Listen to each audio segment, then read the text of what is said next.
Merci. La parole est à Monsieur Gilles Lurton. Oui, Madame la Ministre, à l'heure où notre pays traverse une crise économique et sociale grave, le logement est créateur d'emplois et constitue un facteur de développement pour les entreprises de nos territoires. Toutefois, le financement des nouveaux projets de construction est ralenti par les hésitations de votre gouvernement. La progression vers l'objectif gouvernemental de production de 150 000 logements sociaux par an et l'amélioration de la performance thermique, nous en avons parlé, de 500 000 logements, se heurtent en effet à des retards de décision. Cette situation produit attentisme et incertitude chez les acteurs du logement.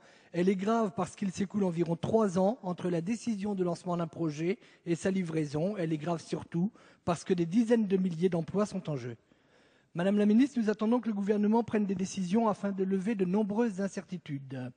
Concernant tout d'abord la participation des employeurs à l'effort de construction, il n'y a pas pour l'heure de perspective fiable de remboursement et il est donc probable que certaines opérations soient reportées.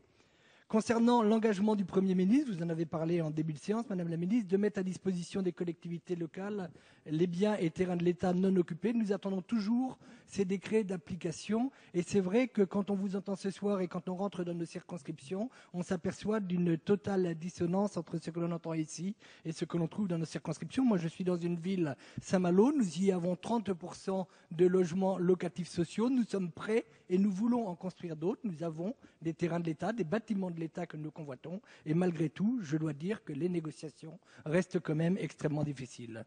Enfin, et c'est une discussion que je peux avoir avec mon collègue Benoît Apparu, je veux m'élever contre la décision de passer dès 2011 à la TVA de 7% à 10%. Cela remettrait en cause l'équilibre économique de nombre d'opérations futures et avec cette taxe, ce sont 400 millions de fonds propres qui vont disparaître et qui pourraient être injectés dans notre économie locale en disséminant les logements que les organismes locatifs sociaux sont prêts à construire.